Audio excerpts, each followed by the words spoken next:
This is part two of the video for Shell Designer.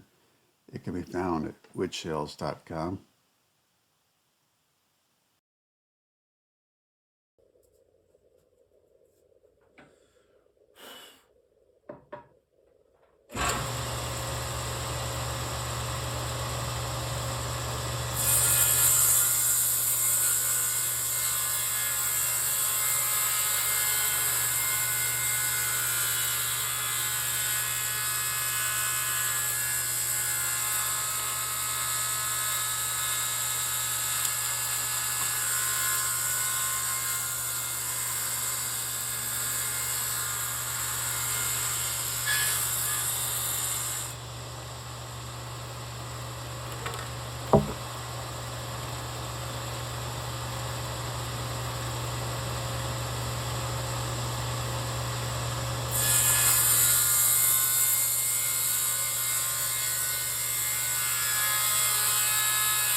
I'm using a fresh bottle of acetone nail polish remover.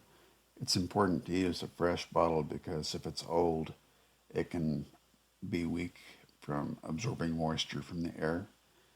And if it's weak, it won't make the transfer very well.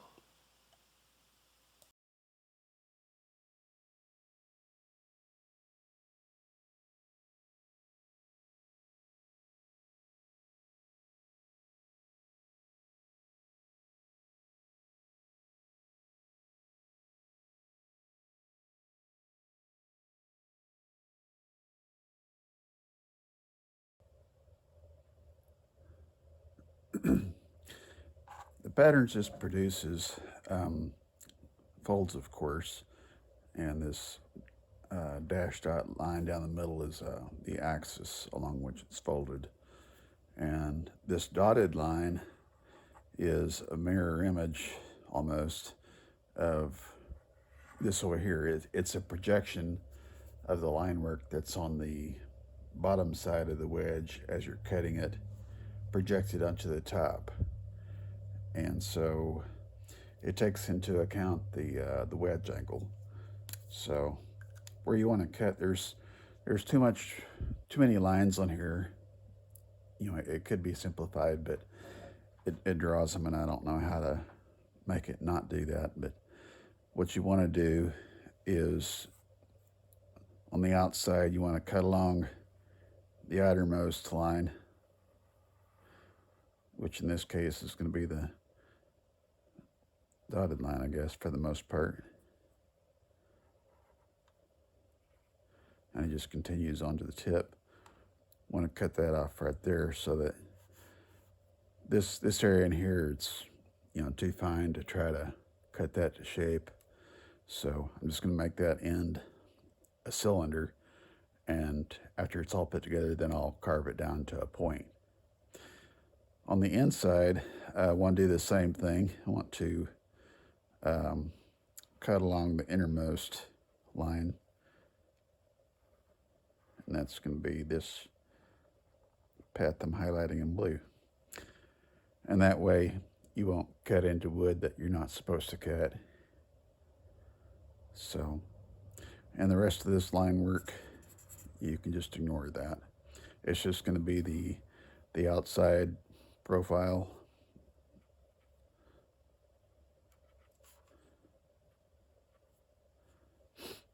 and then the cutout. You don't want to, start trying to cut in here, cut down the axis, or here or wherever.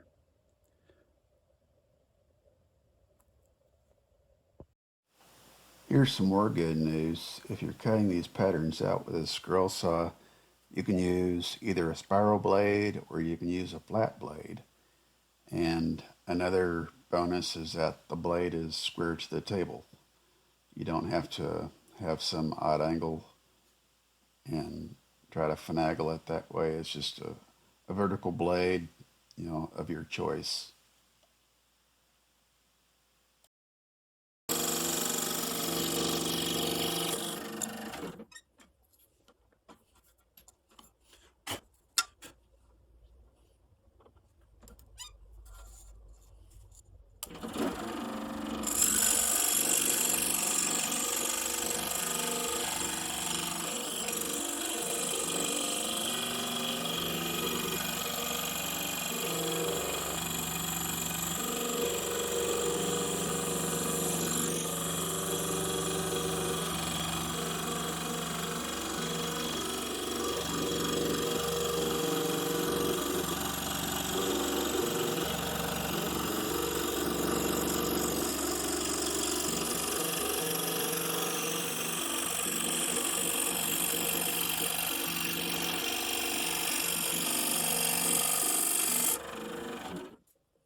So I've got all the parts cut out and they're just sitting here.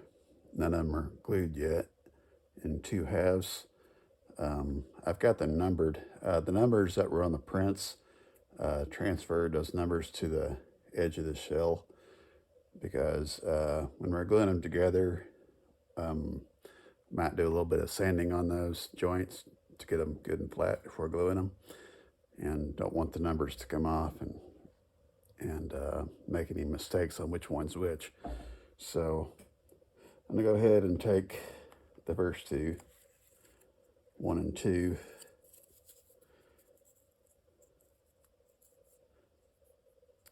and I'll get ready to glue those together. Still got a little bit of dust on there from cutting them out, but that's okay. And I use spiral blades, and so I get these little fuzzies on the bottom surface of the cut. So I'll have to take those off so that they don't hold the joint open when I glue it. And I'm just going to do that on the one joint that's being glued at the time.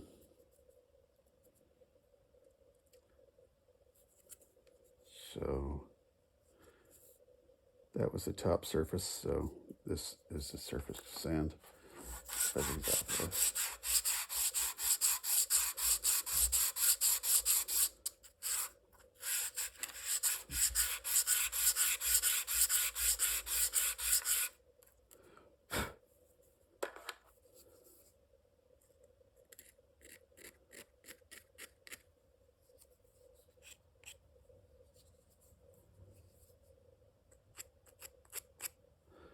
There may still be a little bit of toner on there, but that's okay.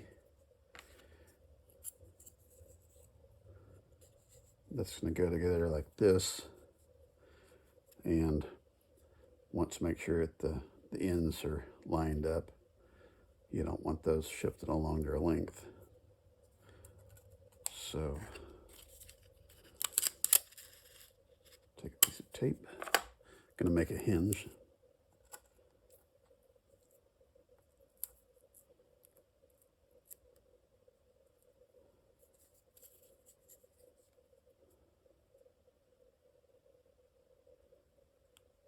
Hold them together.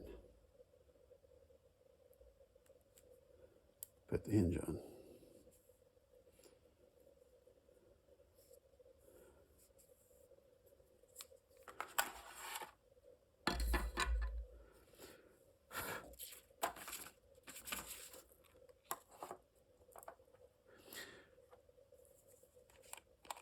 This is accelerator, and I'll just put it on one of the halves with a Q-tip and try not to knock the bottle over. It doesn't take much of this, and I figure it gets used better to put it on like this instead of spraying it.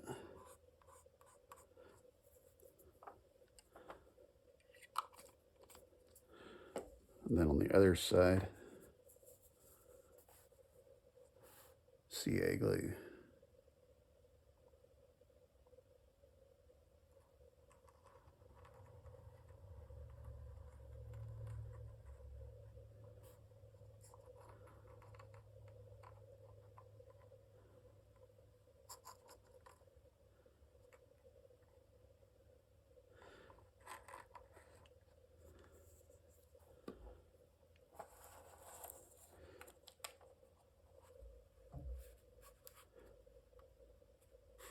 And I press it down and hold it together flat, with it laying on something flat. That way, with the pressure that you're pushing down on it with, you're not bending it.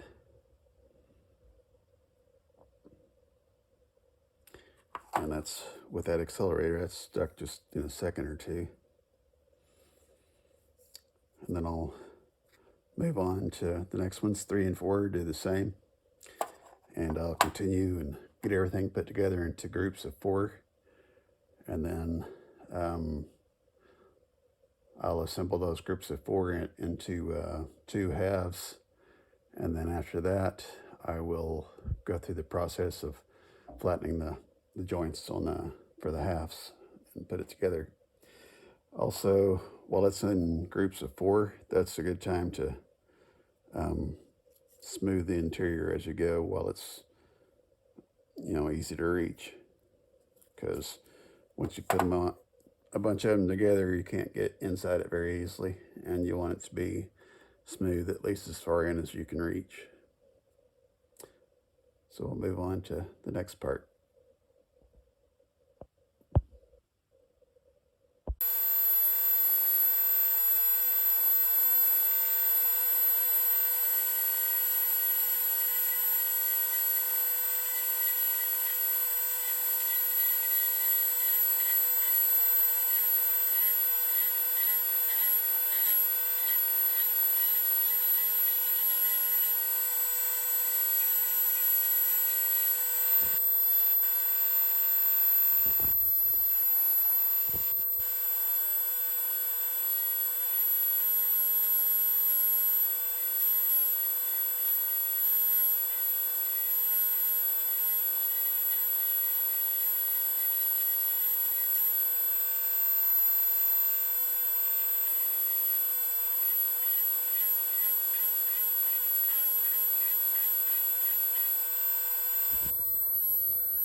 And get in a little bit further with the smaller ball nose bit compared to the sphere. It's got a little less diameter. It can get in some tighter spaces.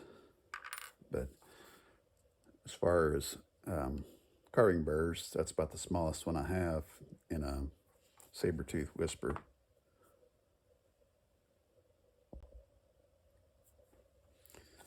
Okay, I'm getting ready to glue this joint together.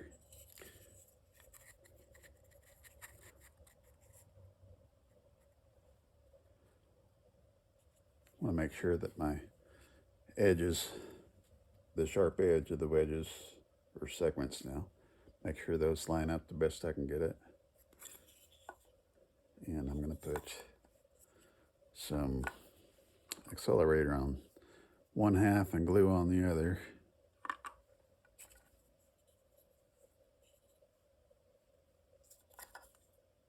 Yeah.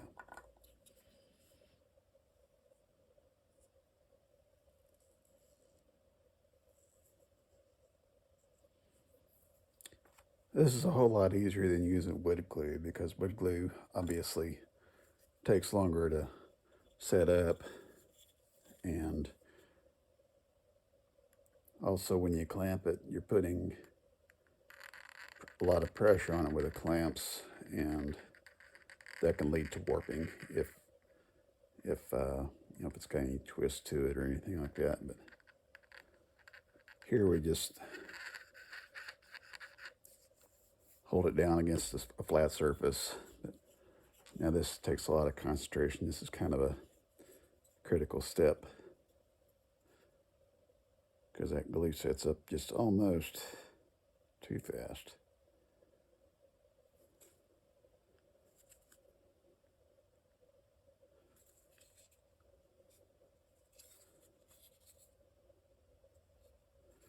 Okay, it's already grabbed.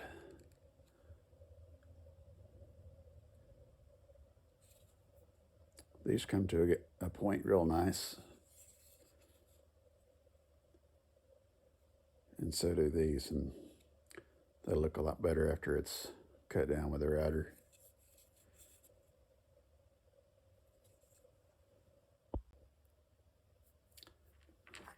Okay, I'm getting ready to flatten the two halves, and I'm going to use this piece of corian.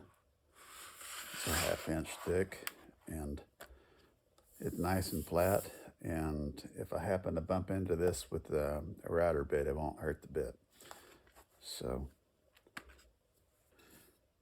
this is the part that I'm going to mill off. Scoot it away from the edge a little bit and hot glue it down.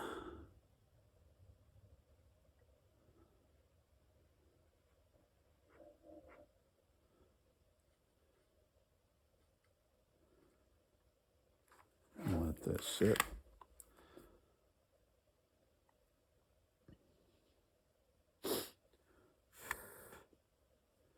And if I got enough room, I can put the other half on there.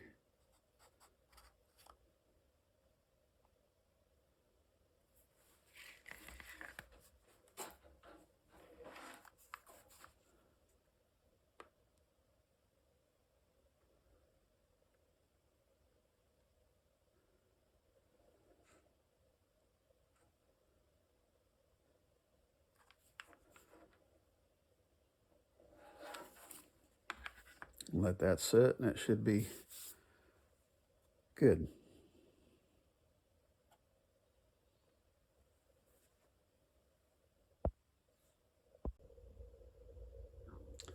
This is my router setup. It's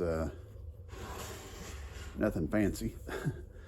The edge of the corian, the top surface, is a little bit higher than the edge of the teeth of the bit, but on the finish pass, they'll be level. The router's just mounted underneath a piece of shelf board. So let's give this a go.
don't know if you can see very well. The lighting's not very good in this part of the shop.